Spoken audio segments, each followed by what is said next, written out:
Yassi, wala akong masabi. I think everybody else also, wala silang masabi. You look gorgeous tonight. Thank you so much, Father. And we are all so proud of everything that you and your team and everybody who's involved in the Calendar Project has put into this. What a successful launch we've had and what a successful reveal.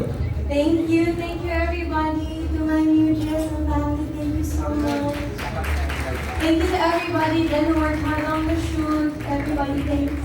Totally worth it. Beautiful images, gorgeous. All right, now let's talk a little bit about leading up to the moment. Okay, what do you do, or what happens when somebody says, you know what, you're going to be the next calendar girl of Ginebra? What goes through your mind? How do you even digest information like that? And then the next step is, oh my God, am I ready? How do I prepare for that? How did you prepare? It was actually, I think it's very public na rin naman, the fitness journey that I had to go through this year. I think, like I said to my loving followers as well, it's okay to let go sometimes. And feeling ko kasi minsan, everybody is so pressured, especially in our industry, especially sa mga kababaihan, you know, growing up with the standards of beauty. So, at that time ako parang I just gave it up for a while. I gave it to myself. Alam mo yun, parang I didn't care for a minute and then I just needed that break. After that, I started caring again because it was for my long-term health naman and wellness. It feels good to be healthy. It also feels good. So I just needed that break and then now that I hope I'm back or getting back there. So there's a lot of discipline, a lot of working out. I love boxing, Muay Thai, so I had to do all of that. All that hard work has certainly paid off. We can see your efforts in these layouts that we have here. Now, speaking of different kinds of women, different kinds of body types, different types of different levels of fitness, just being different, which is okay. The fact is we've got very different layouts over here, all of them very distinct from one another. Kung mapipiliin ka dyan, which one would you say sort of, I don't know, reflects Yassi Pressman in real life? Ano ba dyan yung medyo malapit? I think pinakamalapit siguro is the one by the sunset. Okay. That's really one of my most favorite times of the day. Kaya it's nice, especially when you're surrounded with good people, di ba? Na-appreciate natin yung miracles ng mundo. Okay.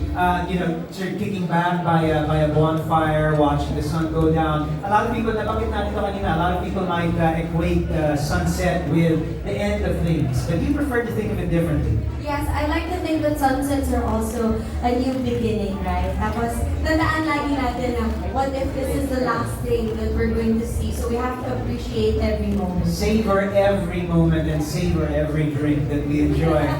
All right, Yassi, the calendar video showed us that you mixed the cocktails yourself. You obviously knew what you were doing when you were mixing some of those cocktails, and I was the happy recipient of some of those concoctions. They were delicious. They were all delicious, by the way. Thank you. Mukhang praktisado ka. Actually, it's not hard. Yeah? It's not hard.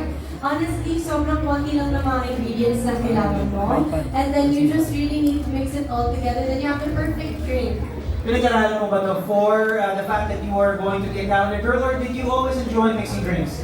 I enjoy serving them. So this mixing was very new to me. So I learned it here. Okay, so one thing that we need to talk about, though, when you do mix drinks, we mix drinks and we mix food. Nothing goes better with a drink than a nice bulutan or a nice accompaniment to the food, a nice pairing to whatever Ginebra drink you are enjoying. So, ano ba sa'yo ang pinaka-ideal food when you enjoy a few drinks? What would you choose as your sort of pairing for that? Pizza, chicken wings. Pwede. Yes, I love that. All right. Maybe on those days where you sort of enjoy and indulge a little bit. What about tacos? Pwede. Yes, I love tacos as well. Tacos are good, right? I think I eat everything. Okay. Well, here's a question though. Usapang ano naman? Usapang ligawan. Okay?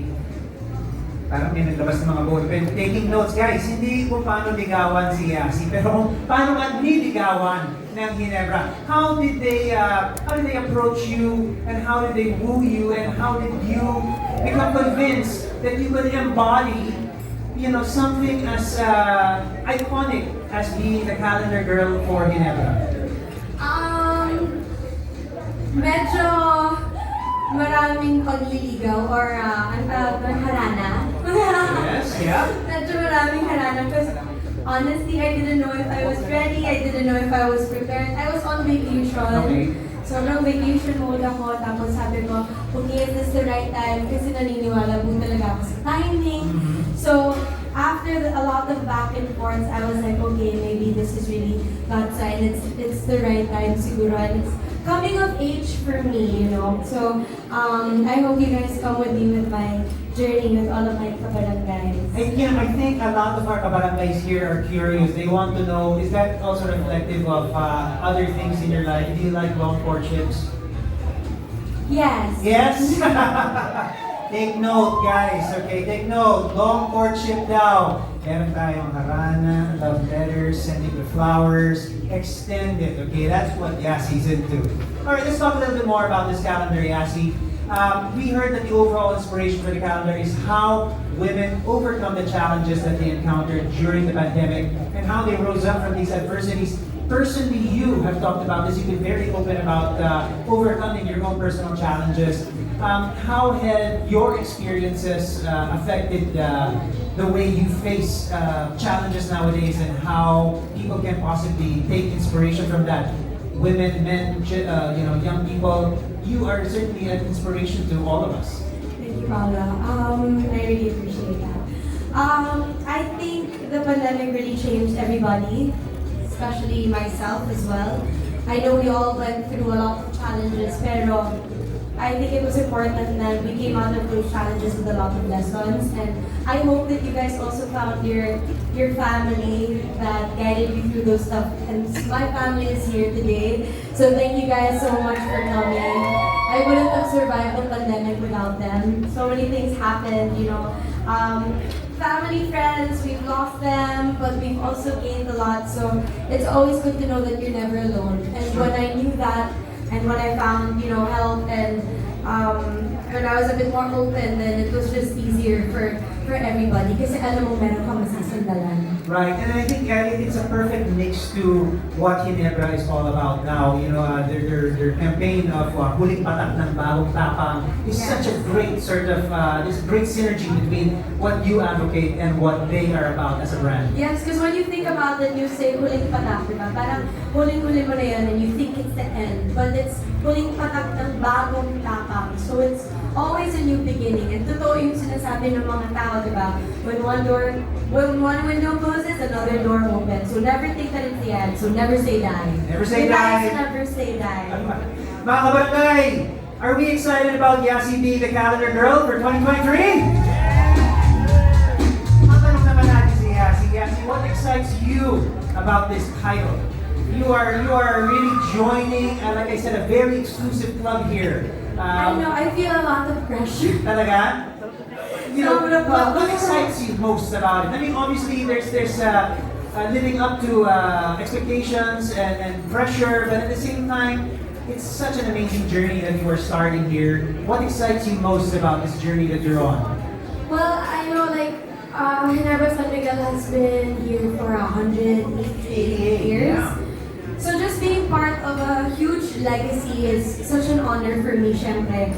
Pero hindi lang po sa Pilipinas, kundi worldwide, diba? I think I'm excited to go and visit yung mga probinsya and seeing people parang having me with them. Alam mo yun? Bring the joy, bring the happiness, bring the Yassi! They're there and then I'm like, oh, hi! Kasi when I was younger, guys, and I used to model and do a lot of commercials. When I would see my picture posted somewhere, I would be so proud at that moment. Parang, oh, they want me to be there. So it just brings back a lot of memories for me, and I'm excited to see everybody. Super. I think we are all excited to see more of you. 2023 is just roughly a month away, Yassi. Malapit na. I know you've been making plans. What are some of the things that you're looking forward to next year?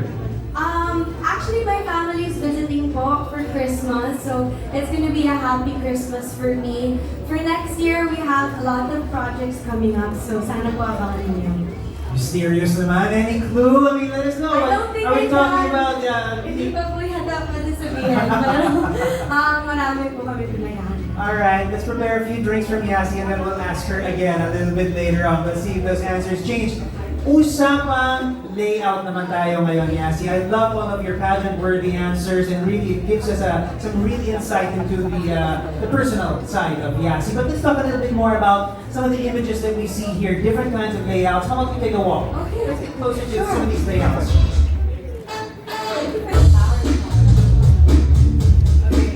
I think many of us Is that from you personally? I think we really just wanted to see you walk in this dress, yes. You look stunning tonight. Those flowers, I would love to claim them as from me. They're from us all of your fans. Hi guys. Hello. Alright, Yassi, this was the calendar layout that we unveiled first over on that corner over there. Tell us a little bit about the inspiration, yung napag-usapan nyo when you talked about this particular layout. It's happening in an auto shop, in a tanier sort of setting. What's this all about?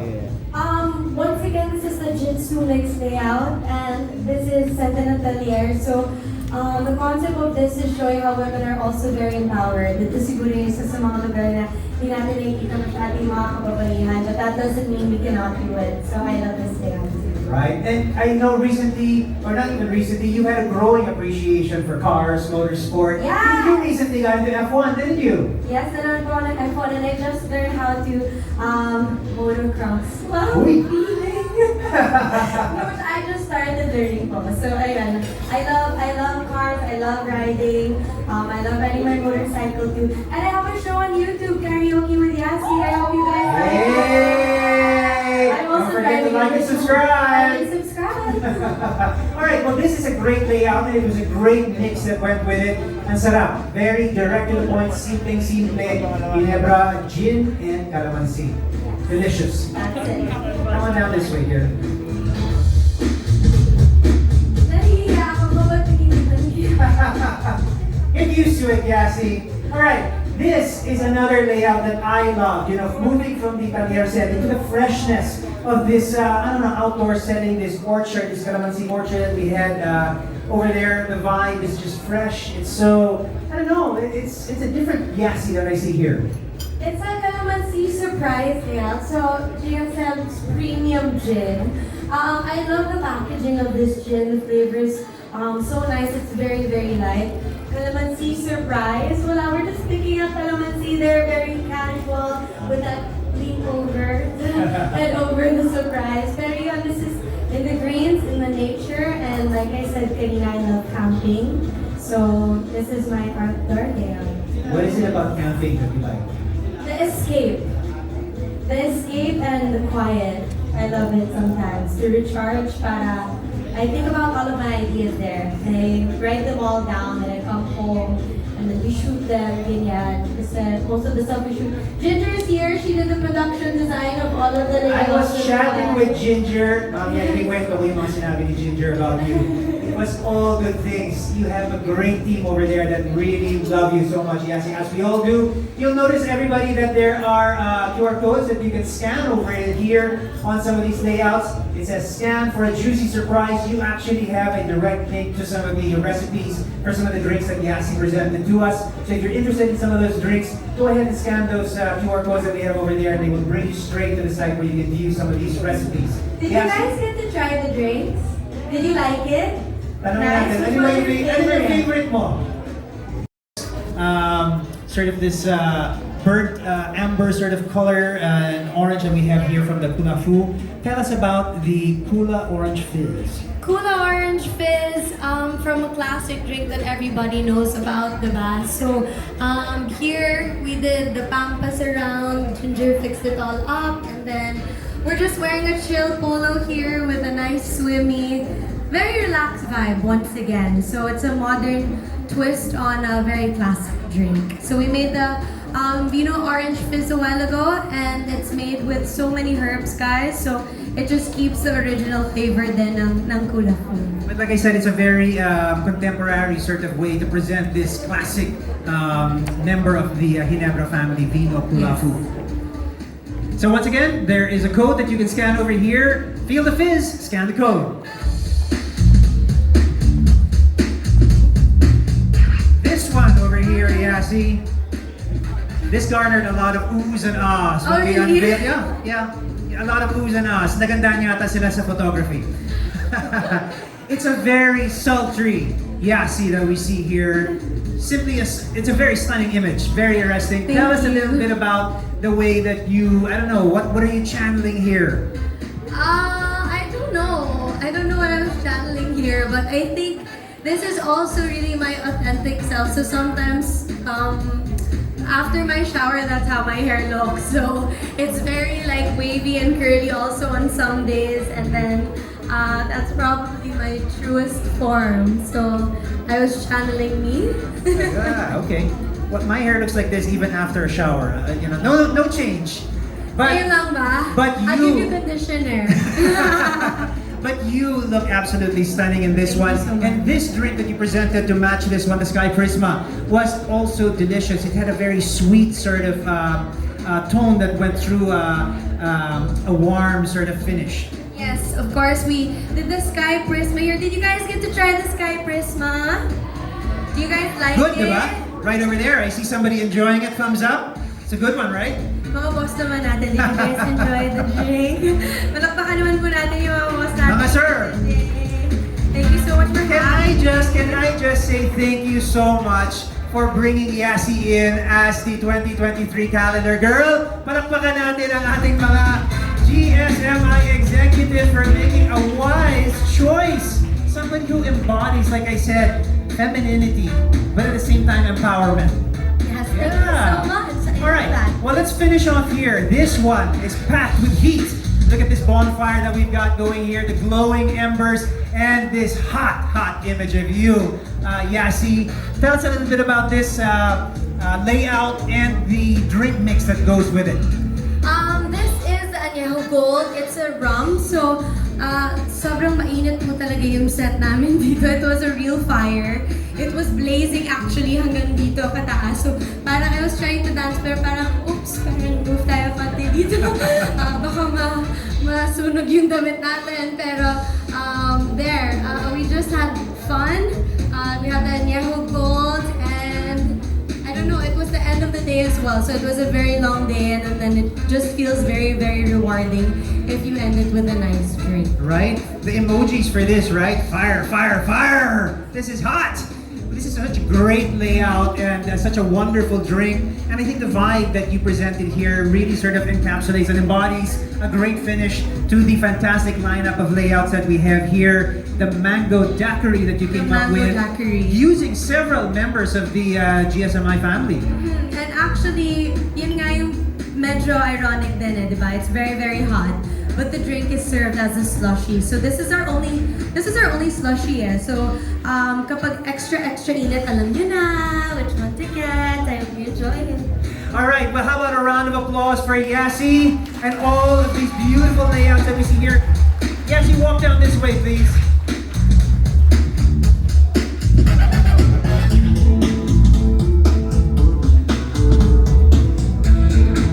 I could have tripped and fallen and nobody would have noticed. Trust me, Yassi. All eyes are on you tonight, and rightly so. It was such a wonderful experience to chat with you, to get to know what these